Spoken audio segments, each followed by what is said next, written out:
Todos os anos, algo extraordinário acontece.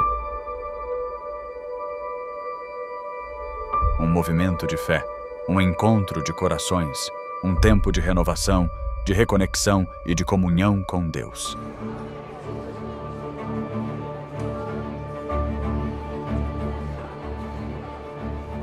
Essa é a Campal Terceiro Anjo.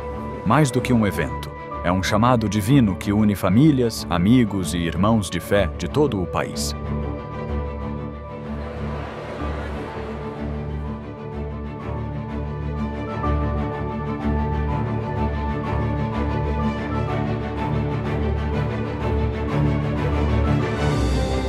Mensagens inspiradoras, adoração poderosa e encontros que transformam vidas. Cada instante é pensado para reacender a fé e fortalecer sua caminhada com Cristo.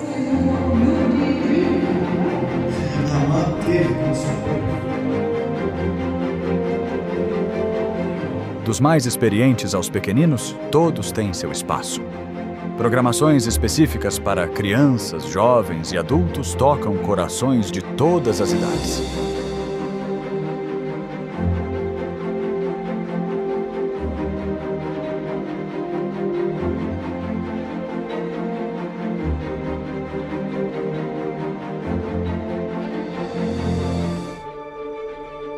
Conexão, comunhão, compromisso. Seja sua primeira vez ou sua terceira, a Campal Terceiro Anjo te recebe de braços abertos.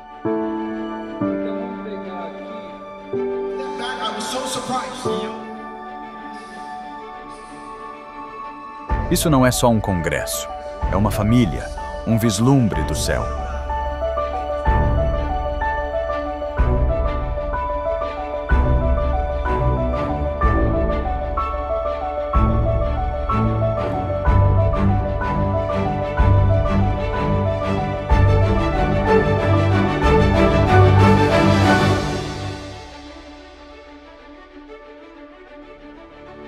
A Campal Terceiro Anjo 2026 já está sendo preparada. E o convite é para você. Não perca o que Deus tem reservado.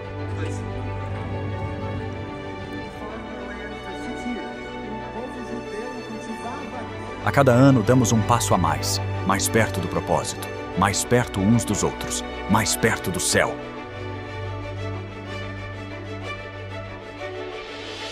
O tema deste ano é Mais Perto deste Lar.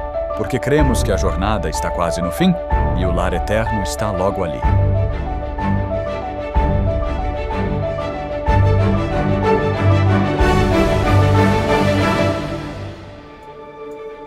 Campal Terceiro Anjo 2026. Mais perto deste lar. Esperamos você lá.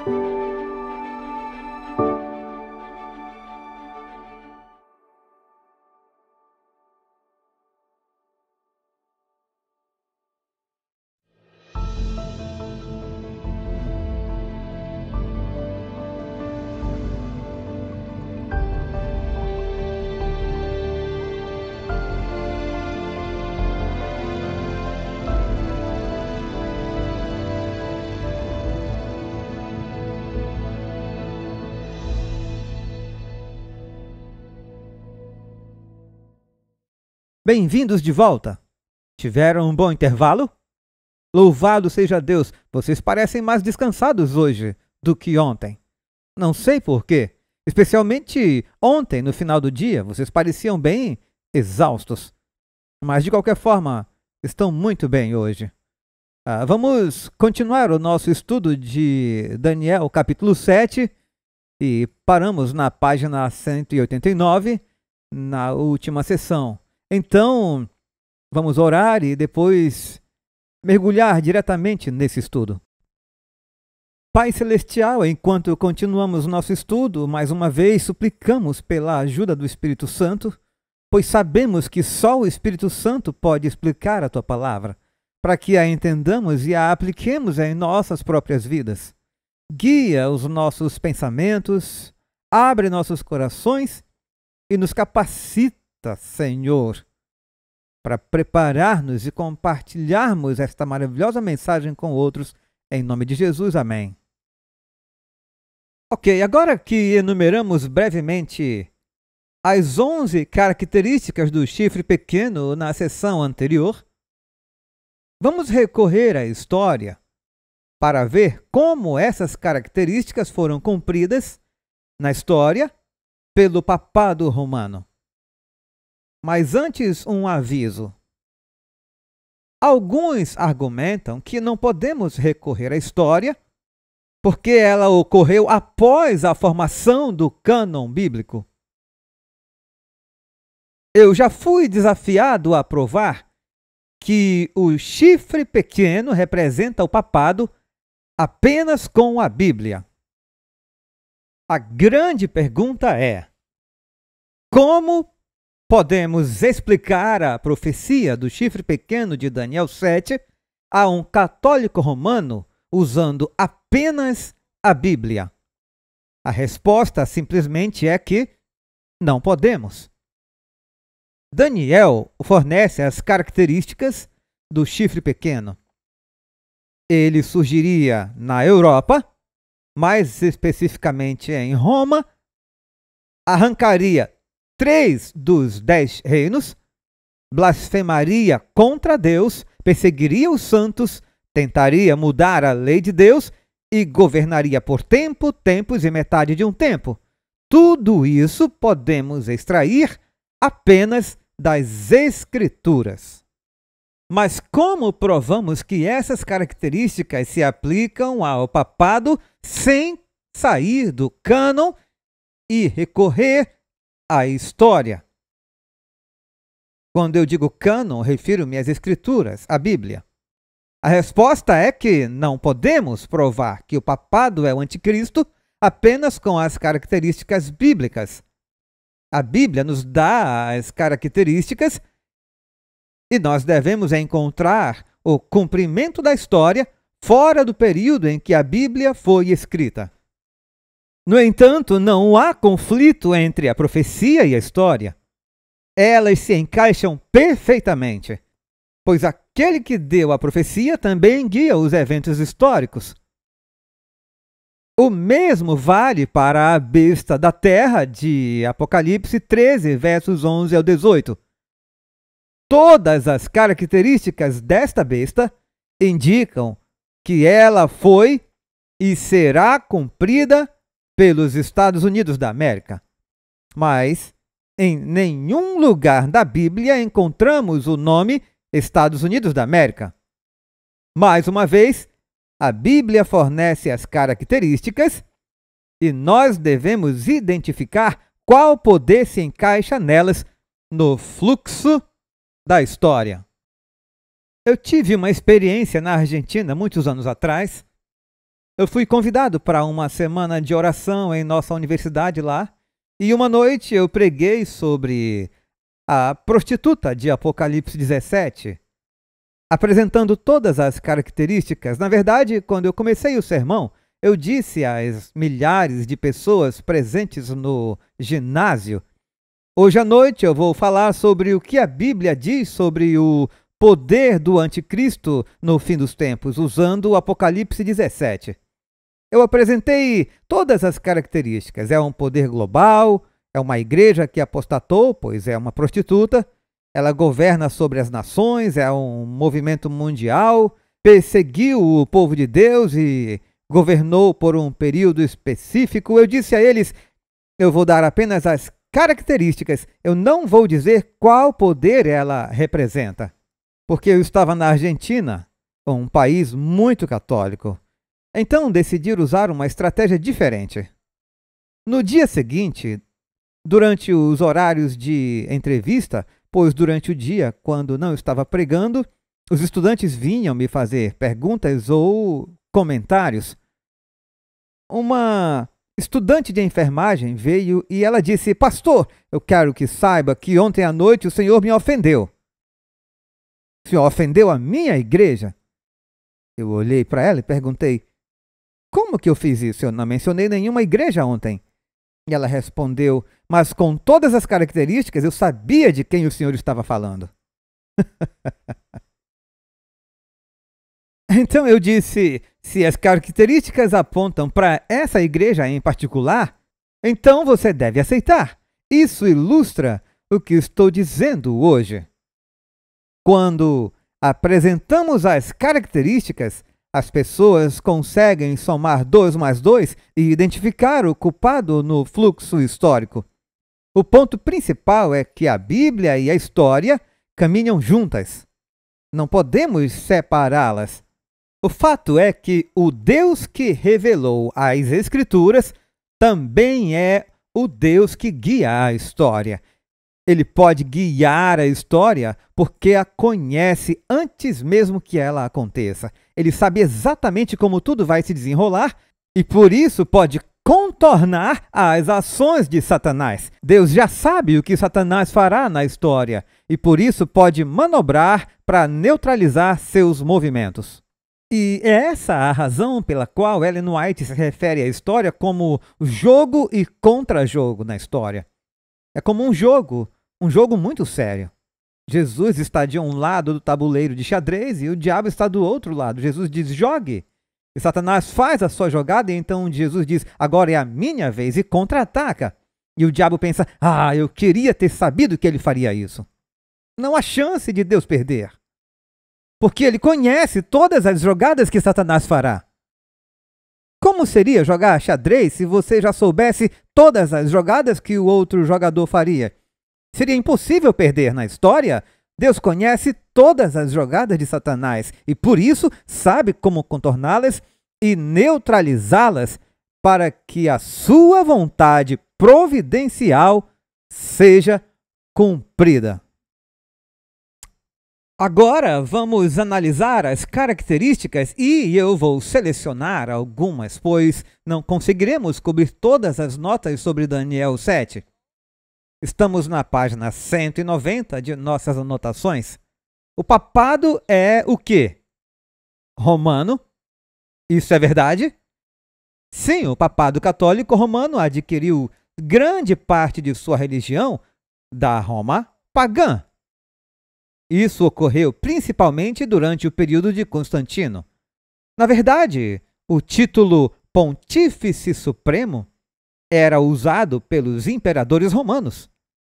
Esse é o nome que o Papa usa para si mesmo. Vem diretamente de César, da Roma pagã. Vamos ler esta citação de David Hunt em seu livro A Mulher Montada na Besta. Ele é um escritor um tanto peculiar. Ele acreditava no arrebatamento, na reconstrução do Templo de Jerusalém e em todo aquele cenário evangélico dos eventos do fim dos tempos, mas em muitos aspectos ele estava certo. Por exemplo, ele concordava que a prostituta de Apocalipse 17 representa o papado romano e também condenava veementemente como o papado abraçou doutrinas apóstatas na época de Constantino. Ele tinha muitas ideias interessantes com as quais concordamos, exceto por ser um futurista. Observe o que ele escreveu. Liberdade finalmente da perseguição, ou seja, o Império Romano perseguia os cristãos. Parecia um presente de Deus. Infelizmente, isso preparou o cenário para uma apostasia que envolveria a cristandade por mais de 1 milênio. A noiva de Cristo havia se casado com o paganismo. Quando a perseguição terminou, veio um período de paz e a igreja abraçou o paganismo de Roma. Tornou-se uma igreja romana. Mas Deus não quer uma igreja romana, porque ela misturou igreja e Estado. Na página 191, mais uma vez, David Hunt escreveu no livro Global Peace, na página 110, foi o cristianismo, entre aspas, que deu ao império uma unidade e continuidade, mantendo-o unido cultural e religiosamente. Quando o império, mais tarde, o que aconteceu com o império? A invasão bárbara confirma o que aconteceu. Quando o império mais tarde se desintegrou politicamente sob o ataque dos bárbaros, foi mantido unido religiosamente pela presença onipresente da Igreja Católica Romana, com sua engenhosa mistura ecumênica de paganismo e cristianismo, ainda sediada onde? Em Roma. Estão entendendo o quadro? Agora, vamos para a página 192 e eu vou ler algumas dessas declarações aqui, embora vocês já as tenham nas anotações de estudo, porque esta também é uma série que será lançada em DVD e exibida na TV. Então não basta apenas ter as anotações. Observem no final da página, Philip Schaff, um dos maiores historiadores da Igreja, em seu livro A História da Igreja Cristã, volume 3, página 93, escreveu: mas a elevação do cristianismo como religião de quê? Do Estado, também apresenta um aspecto oposto à nossa contemplação. Envolve um grande risco de degeneração para a Igreja. Estão entendendo? Tornar-se a religião do Estado representou um tremendo perigo para a Igreja. O Estado romano, com suas leis, instituições e costumes, ainda estava profundamente enraizado no paganismo e não poderia ser transformado por um golpe mágico. A cristianização de quê? A cristianização do Estado, portanto, significou, em grande medida, uma paganização e secularização da Igreja. Interessante. O mundo venceu a Igreja, tanto quanto a Igreja venceu o mundo. E o ganho temporal, político do cristianismo foi, em muitos aspectos, anulado por uma o quê? Por uma perda espiritual. A massa do Império Romano foi batizada apenas com água, não com o espírito do Evangelho, e introduziu costumes e práticas pagãs no santuário sob um novo nome. A própria combinação da cruz com o estandarte militar por Constantino foi o presságio mais duvidoso, apontando para uma infeliz... Qual é a próxima palavra? O que isso lembra? Os pés da imagem, certo?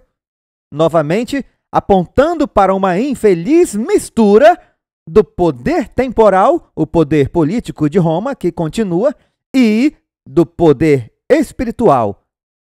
Portanto, a Igreja Católica é romana? Claro que é. A arquitetura do Vaticano é romana? Sim. Seu próprio nome é romano? Ela não usa o latim? Ela não usa algarismos romanos? Sim, ela não está sediada em Roma?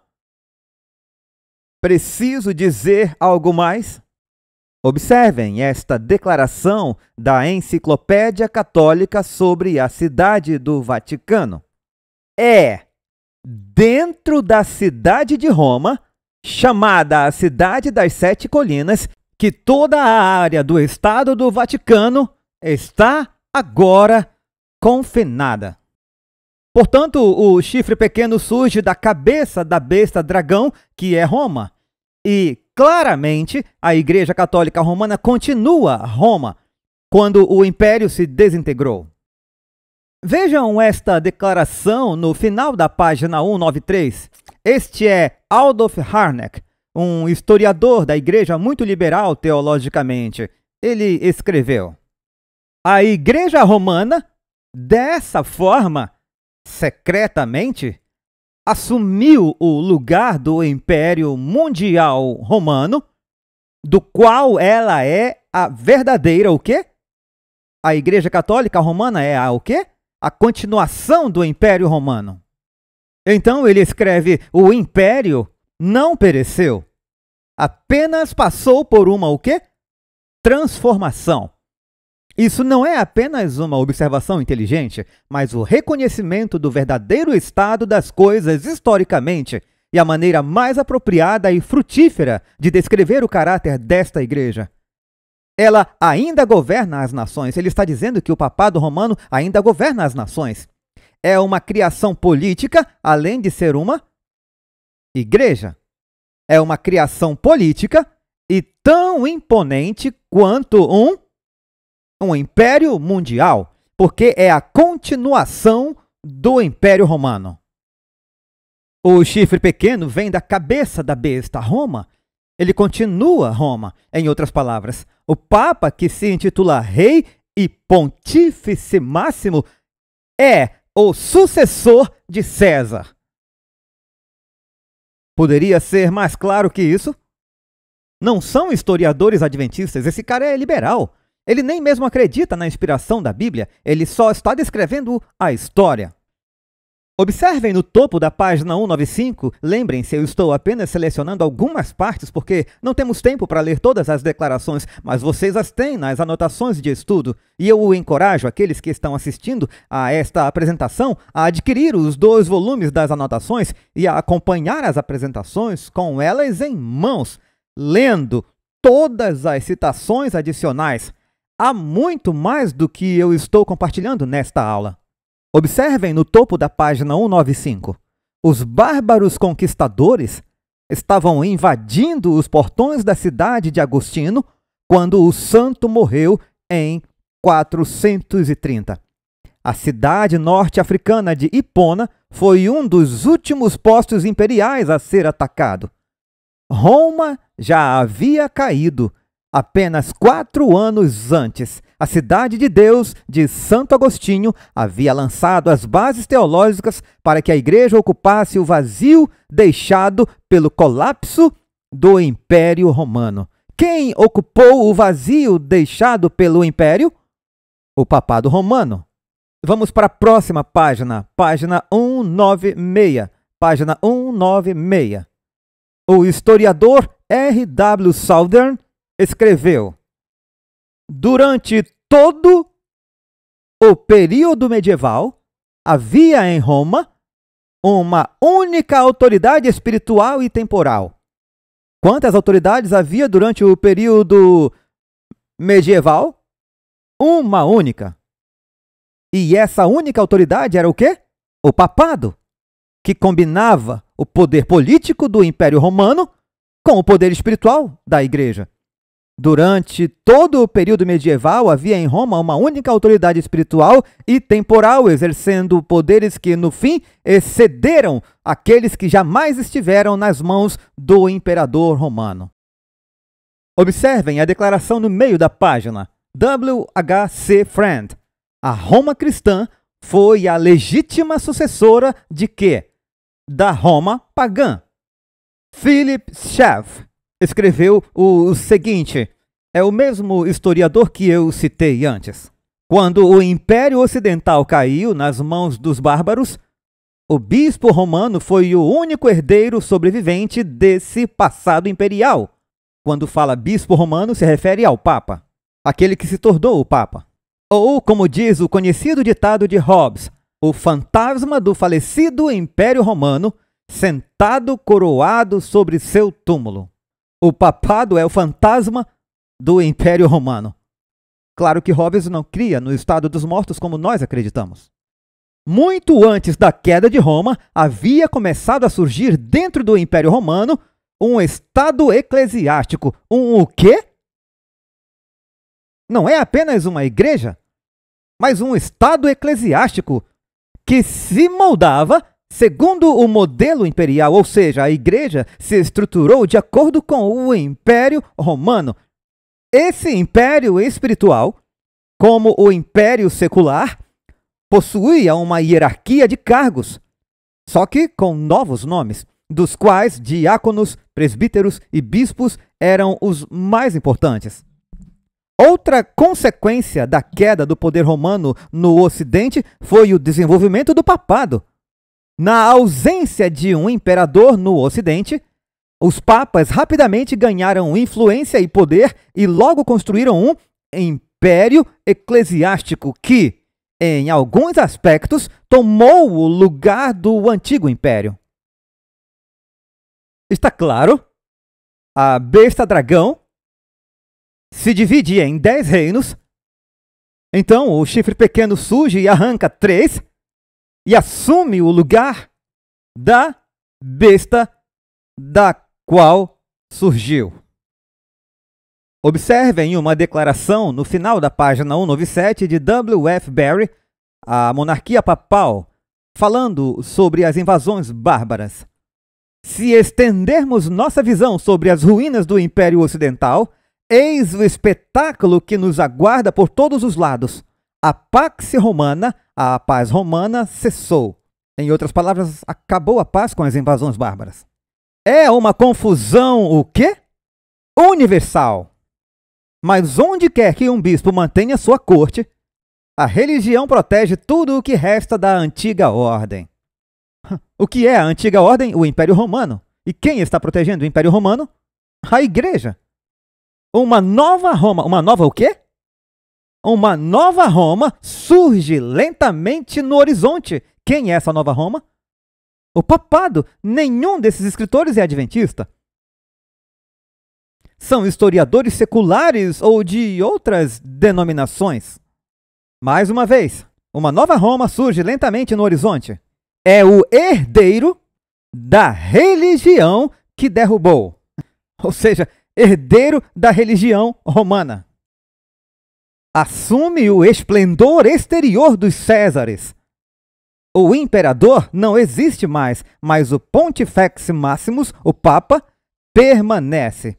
Agora, ele é o vigário de Cristo, oferecendo a antiga civilização às tribos do norte, os bárbaros. Ele os converte ao seu credo. Eles convertem os bárbaros ao credo católico romano. E eles o servem como seu pai e juiz supremo. Esta monarquia papal, que em seu poder e declínio domina a história da Europa por 1000 anos. Quase soa como 1260 anos, certo? 1260 anos. Agora, nas páginas 198 e 199, até a página 201, há comentários sobre o que o detém. 2 Tessalonicenses 2. 2 Tessalonicenses 2 diz que o anticristo não poderia se manifestar até que o que o detém fosse removido. O que impedia a manifestação do papado assumir o poder do antigo Império Romano? O próprio Império Romano. Enquanto o Império existia, o papado não podia governar, porque o Império Romano estava governando. Paulo usou uma linguagem codificada. Ele fala aos crentes em 2 Tessalonicenses: vocês saberão de quem estou falando. Se ele tivesse dito abertamente: o Império Romano está detendo, mas será removido, ele teria sido preso mais cedo. Teria sido decapitado mais cedo. Então, ele usou uma linguagem velada. Vocês sabem, pessoal, o que está restringindo agora é o Império Romano, mas quando o Império Romano for tirado do caminho, uma nova Roma estará surgindo, para surgir uma Roma que não só tomará as rédeas do poder civil, mas combinará a religião com o poder civil de Roma. Vamos ler, talvez, mais uma citação que está na página 199. É uma citação de Tertuliano. Ele viveu entre 160 e 240 depois de Cristo. Ele entendeu o que estava acontecendo, pois o mistério da iniquidade já opera. Apenas um que agora detém. O que é que detém? O poder do Estado, certo? Enquanto Roma governa, o papado não pode governar. Apenas um que agora detém, até que seja tirado do meio. Então ele pergunta: qual é o obstáculo, se não o Estado romano? O que estava impedindo?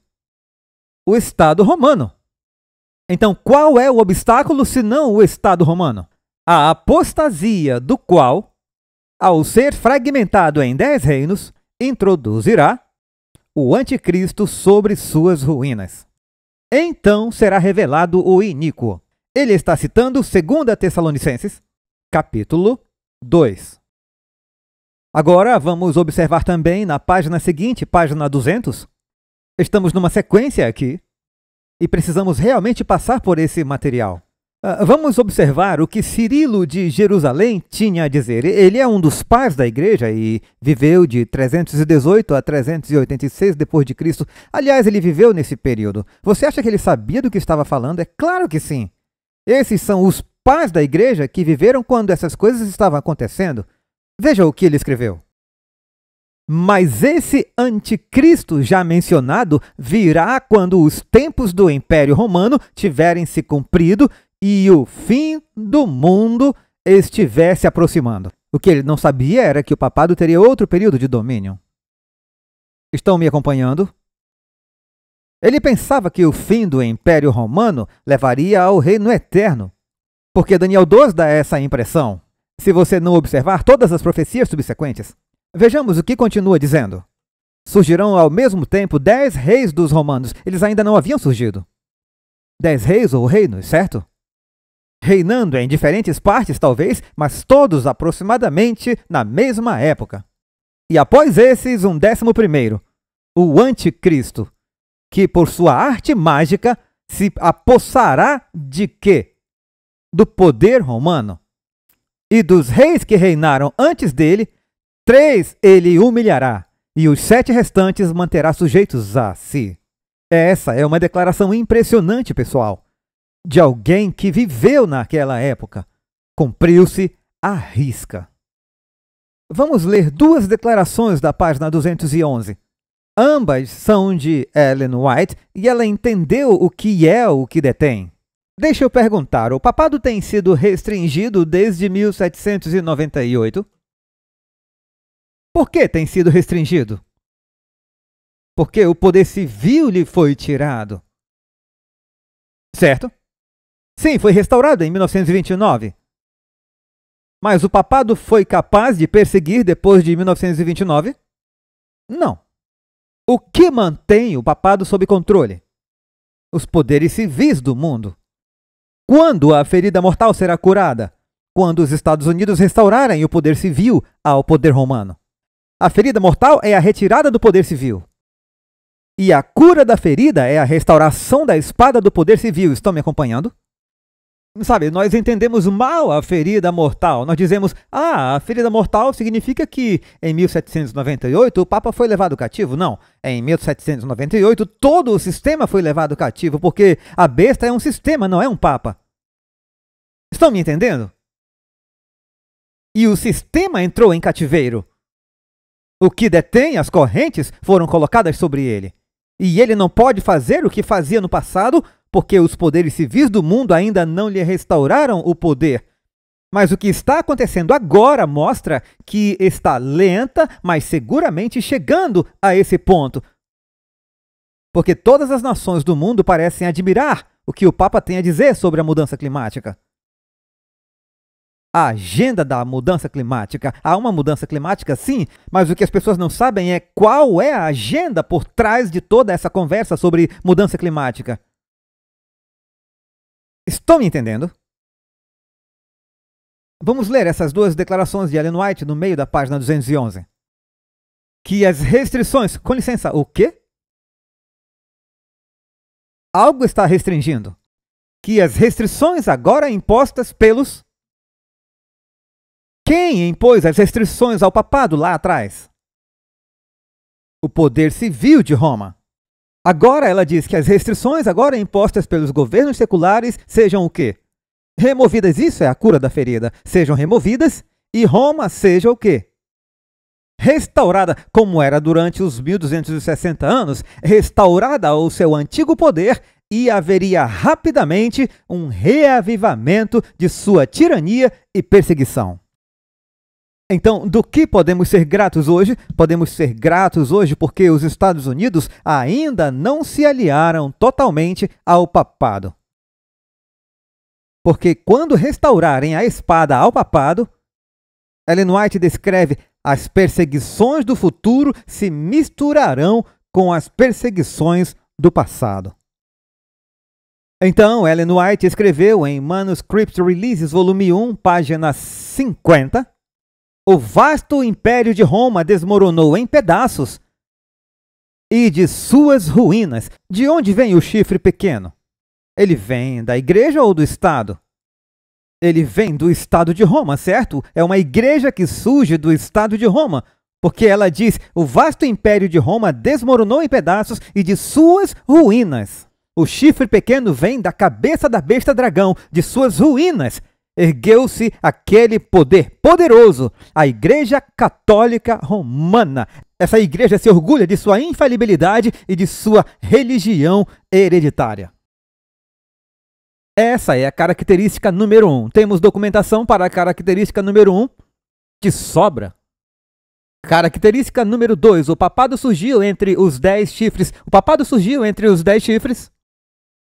O papado surgiu na Europa Ocidental, na Europa dividida após as invasões bárbaras que esfaleceram o império, com certeza. Vamos ler a primeira declaração.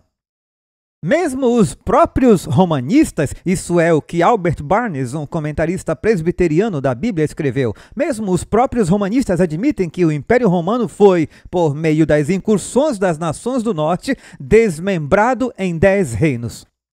Ou seja, até os escritores papais admitem que as invasões bárbaras fragmentaram o império. Ele continua e faz referência a vários indivíduos, incluindo Maquiavel, que, sem intenção de ilustrar esta profecia, e provavelmente sem nem lembrar dela, mencionou esses nomes. Então ele menciona os historiadores que nos dão os nomes desses reinos: os ostrogodos, os visigodos, os suevos, os vândalos, os francos, os burgúndios. Ele até fornece as localizações geográficas: os hérulos, os saxões e os anglos, os hunos e os lombardos. Nós não vamos falar muito mais sobre essa característica porque é óbvio. O papado surgiu na Europa Ocidental após a Europa Ocidental ter sido dividida em várias nações. Aliás, vocês sabiam que o Império Romano, antes de ser fragmentado, tinha basicamente uma só cultura e uma só língua? Mas o que temos na Europa hoje? O francês, o alemão, o italiano, o espanhol, português. Por que temos todas essas línguas na Europa Ocidental?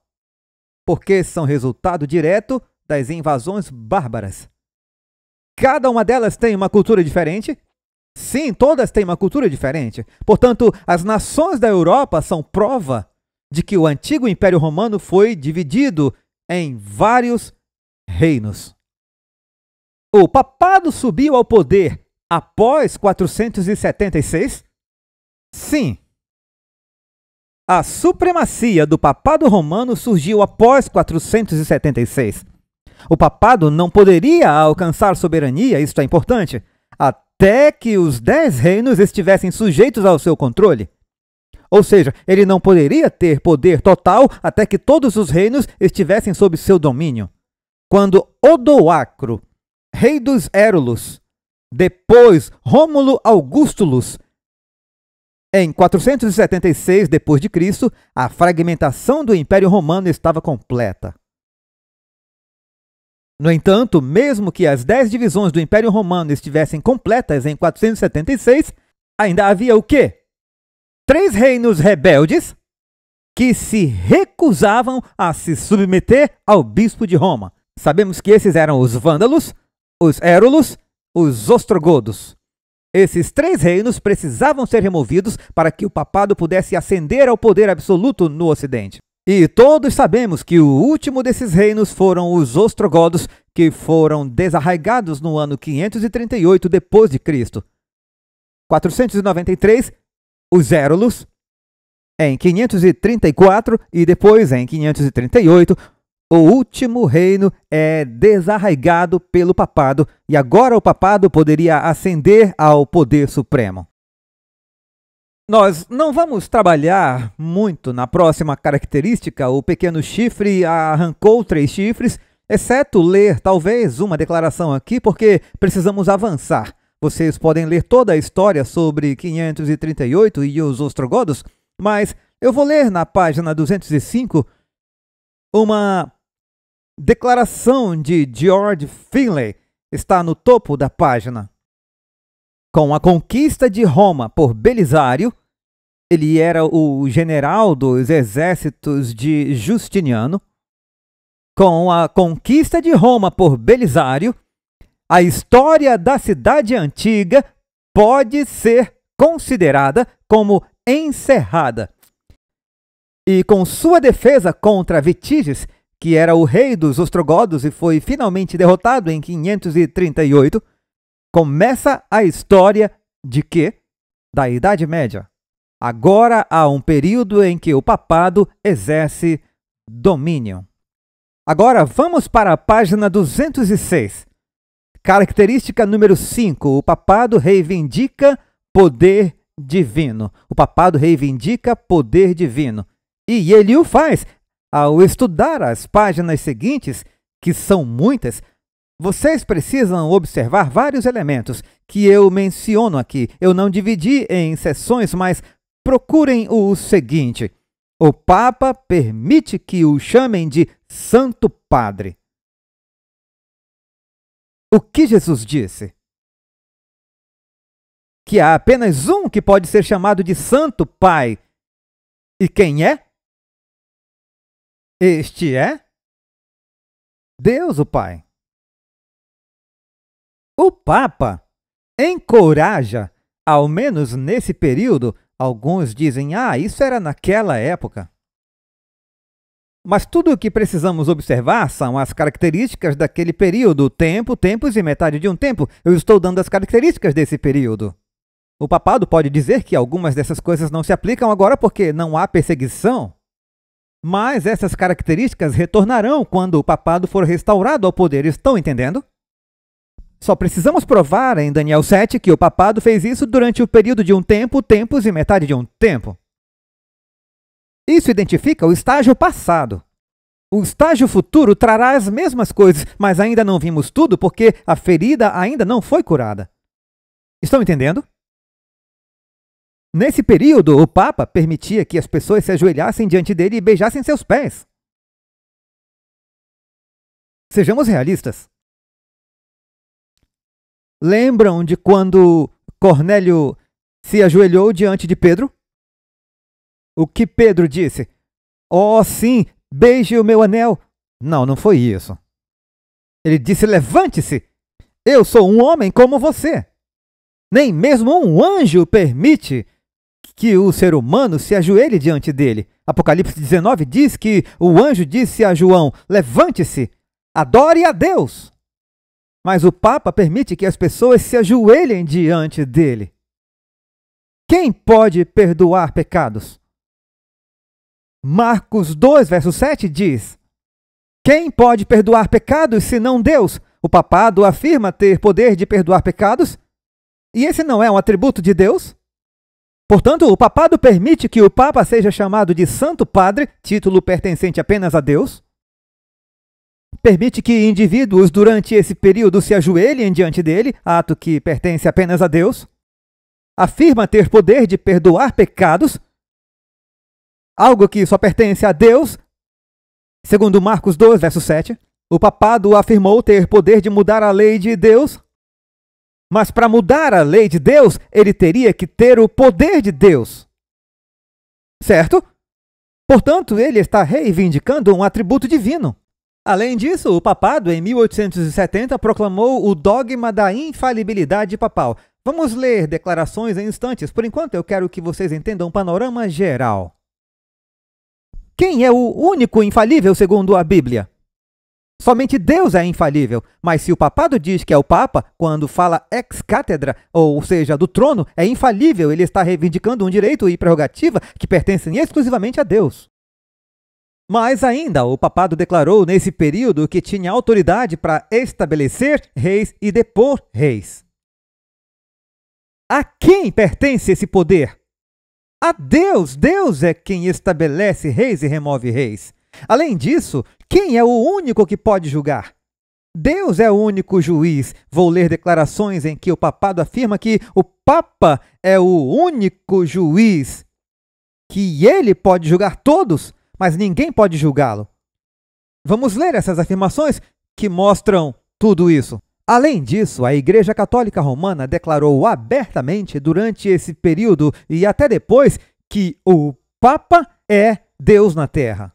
Agora vamos para a página 206. Agora que vocês têm uma visão geral, vamos observar algumas evidências comprometedoras e esmagadoras de que o papado rei vindicou ser Deus. A propósito, isso está em 2 Tessalonicenses 2.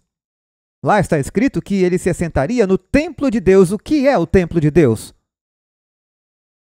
O templo de Jerusalém, certo? Não, o templo de Deus é o quê? A igreja. O templo de Deus está no céu, o templo literal. Mas o templo espiritual é a igreja, certo? Está edificada sobre o fundamento dos apóstolos e profetas, tendo Cristo como a pedra principal, o Espírito Santo é a Shekinah, e nós somos as pedras vivas. Vocês podem ler isso em Efésios capítulo 2, versos 19 ao 22, com clareza. Na terra, o templo espiritual é a igreja. É óbvio que isso não significa que o Papa vai se sentar no templo celestial. Isso significa que o anticristo vai sentar onde? Vai sentar na igreja e vai reivindicar as prerrogativas de Deus dentro da igreja. Então observem essas declarações incriminadoras. No meio da página, essa é uma oração oferecida por Christopher Marcellus a um poderoso Papa que governou por volta do ano 1215 depois de Cristo. Seu nome era Inocêncio III, ele não era muito inocente, aliás, um nome nada apropriado. Mas essa foi a oração que lhe foi dirigida. Pois tu és o pastor, tu és o médico, tu és o diretor, tu és o lavrador. Finalmente, tu és outro Deus na terra. Muito incriminador. Observem o que diz o Catecismo do Concílio de Trento. Bispos e sacerdotes, sendo como são intérpretes e embaixadores de Deus, habilitados em seu nome para ensinar à humanidade a lei divina e as regras de conduta, e ocupando como ocupam o seu lugar na terra. Não apenas o Papa afirma ocupar o lugar de Deus na terra, mas também os bispos e sacerdotes. É evidente que nenhuma função mais nobre do que a deles pode ser imaginada. Com justiça, portanto, são chamados não apenas anjos, bispos e sacerdotes, eu diria talvez anjos caídos, mas enfim. Com justiça, portanto, são chamados não apenas anjos, mas até mesmo o quê? Deuses! Pelo fato de exercerem em nosso meio o poder e a prerrogativa do Deus imortal. Isso é de uma fonte católica romana, o Catecismo do Concílio de Trento para párocos. Não foi escrito por um protestante, foi escrito por um católico romano. Observem no meio da página 207, no meio da página 207. Essa é uma declaração interessante feita por Gregório IX, que governou de 1227 a 1241 depois de Cristo. Pois não o homem, mas Deus separa aqueles que o pontífice romano, exercendo as funções não de um mero homem, mas do verdadeiro Deus, tendo avaliado a necessidade ou benefício das igrejas, dissolve não por autoridade humana, mas sim por autoridade divina. Então observem, ele não é um mero homem, mas o verdadeiro Deus, e ele exerce a autoridade divina. Vejam o que escreveu Leão XIII, isso é mais recente, na carta encíclica de 20 de junho de 1894. Ele escreveu: nós ocupamos sobre esta terra o lugar do Deus Todo-Poderoso. O que nós podemos dizer? O Papa Leão XIII escreveu isso. Mas o supremo mestre na igreja é o Pontífice Romano, ou seja, o Papa. A união das mentes, portanto, exige, juntamente com perfeita concordância na única fé, completa submissão e obediência da vontade à Igreja e ao Pontífice Romano como ao próprio Deus.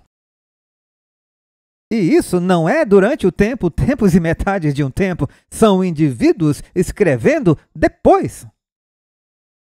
Observem no final da página 208. E esta é uma declaração longa e provavelmente será a última que faremos nessa sessão. Eu vou lê-la inteira porque é muito significativa. Esta vem de uma enciclopédia católica romana escrita por um indivíduo chamado Lucius Ferraris. Agora, eu tenho essa enciclopédia em vários volumes. Alguém há pouco tempo me enviou o conjunto completo. Portanto, o que eu vou ler não é de alguma outra fonte que incluí aqui, é da própria enciclopédia.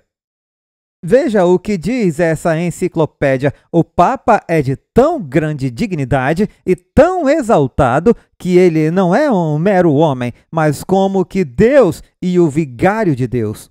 O Papa é de tão elevada e suprema dignidade que, propriamente falando, ele não foi estabelecido em nenhum grau de dignidade, mas sim colocado no cume de todos os graus de dignidade.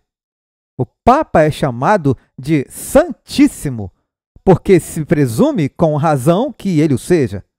Nem imperadores nem reis podem ser chamados de Santíssimos, pois, embora nas leis civis o termo Sacratíssimo às vezes tenha sido usurpado por imperadores, jamais o termo Santíssimo.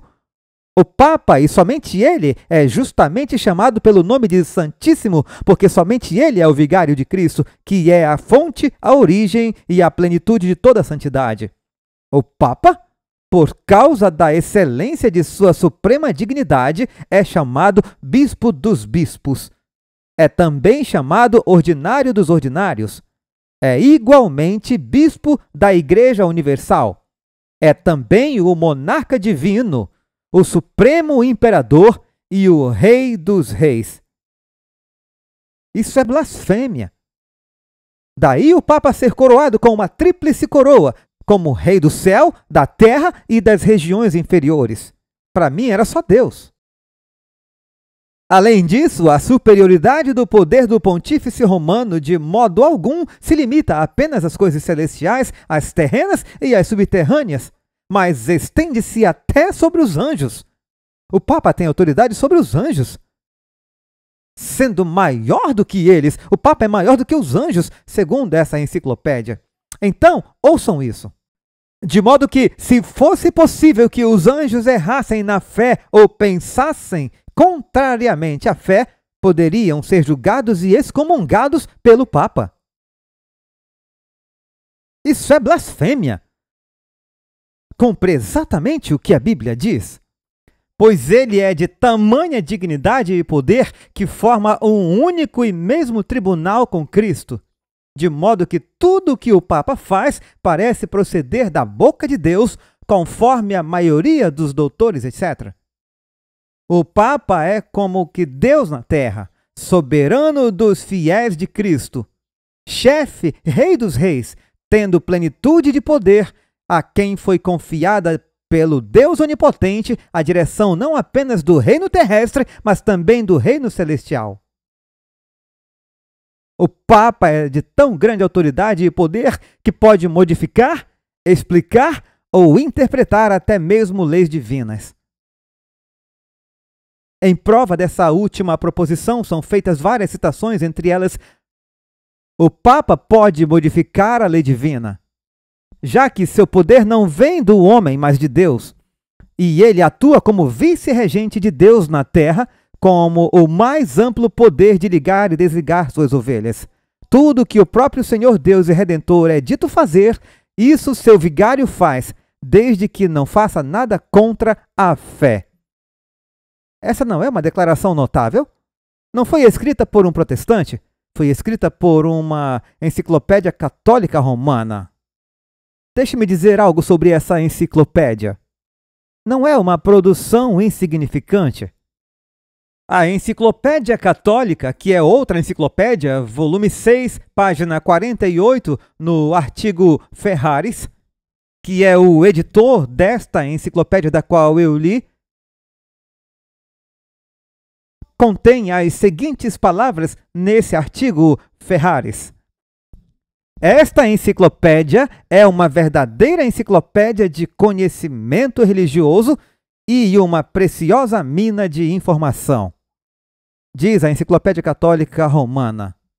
Veja o que escreveu o Papa Nicolau I, que reinou de 858 a 867 d.C. É evidente que os papas não podem ser vinculados nem desvinculados por nenhum poder terreno, nem mesmo pelo apóstolo Pedro, se ele retornasse à terra. Ou seja, o Papa é maior que Pedro. Ele sucede Pedro, segundo a teologia católica romana, mas é maior do que Pedro. E ele continua, desde que Constantino o Grande reconheceu que os pontífices ocupam o lugar de Deus na terra, sendo a divindade incapaz de ser julgada por qualquer homem vivo, somos então, diz esse Papa, infalíveis. E quaisquer que sejam nossos atos, não somos responsáveis por eles, senão por nós mesmos.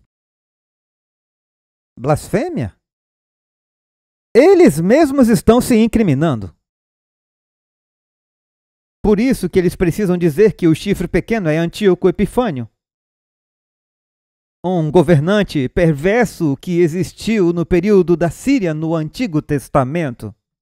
E os protestantes, eles dizem, não, esse anticristo é aquele indivíduo perverso que vai se assentar num templo reconstruído em Jerusalém. Mas as características são tão claras, cristalinas, quando você estuda a Bíblia de maneira disciplinada, sem ideias preconcebidas. E sabe, sempre que apresento isso, eu recebo duas reações diferentes. Alguns indivíduos que são católicos romanos ficam furiosos. E outros dizem, uau, você abriu meus olhos. É claro, é o Senhor quem abre os olhos. E havia alguém nesta igreja, eu fiz uma campanha evangelística aqui logo depois que eu cheguei. Ela e o marido vieram. Ela era católica romana, o marido era um adventista afastado. E eles vieram às reuniões e decidiram continuar frequentando a igreja. Quando eu falei sobre o papado, ela desistiu, ela saiu. E depois disso, toda vez que vinha à igreja, de vez em quando, ela me lançava olhares hostis e tentava desviar por outro caminho. Mas a verdade penetrou e, para encurtar a história, hoje ela é um dos membros mais ativos da Igreja Central de Fresno. Eu tive o privilégio de batizá-la e ela me disse, pastor, quando você falou sobre o papado, aquilo doeu e eu realmente não gostava de você. E ela disse, mas eu estudei e eu sei que é verdade. E ela me enviou um cartão que eu ainda guardo nos meus arquivos, no qual ela se desculpa por todos os olhares hostis. Portanto, pessoal, não se preocupem se alguém se ofende. Pode ser algo positivo, porque a verdade penetrou e eles estão refletindo. Apenas orem por eles, para que abracem a verdade como ela é em Jesus. Todos os anos, algo extraordinário acontece. Um movimento de fé, um encontro de corações, um tempo de renovação, de reconexão e de comunhão com Deus.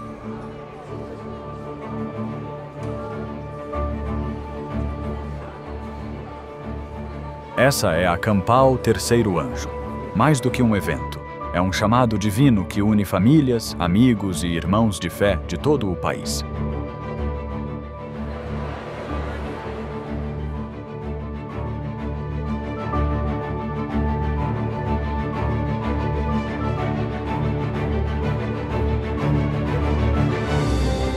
Mensagens inspiradoras, adoração poderosa e encontros que transformam vidas. Cada instante é pensado para reacender a fé e fortalecer sua caminhada com Cristo.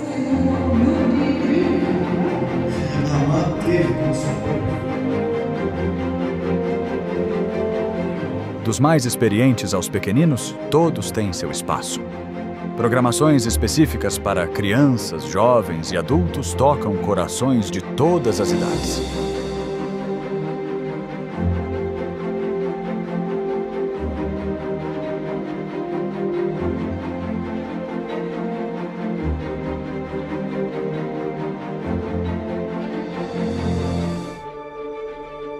Conexão, comunhão, compromisso.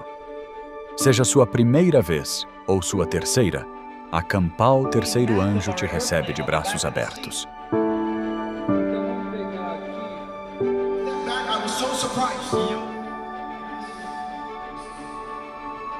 Isso não é só um congresso, é uma família, um vislumbre do céu.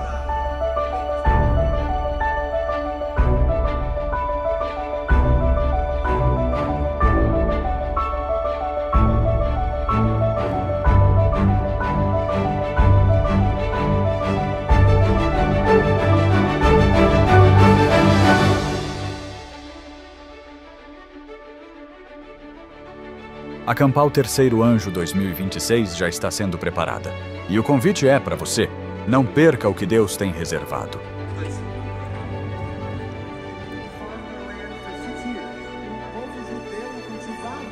A cada ano damos um passo a mais perto do propósito, mais perto uns dos outros, mais perto do céu.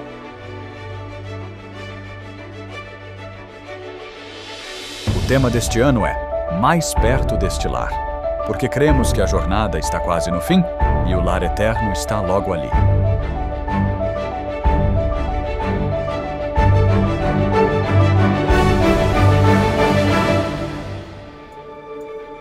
Campal Terceiro Anjo 2026. Mais perto deste lar. Esperamos você lá.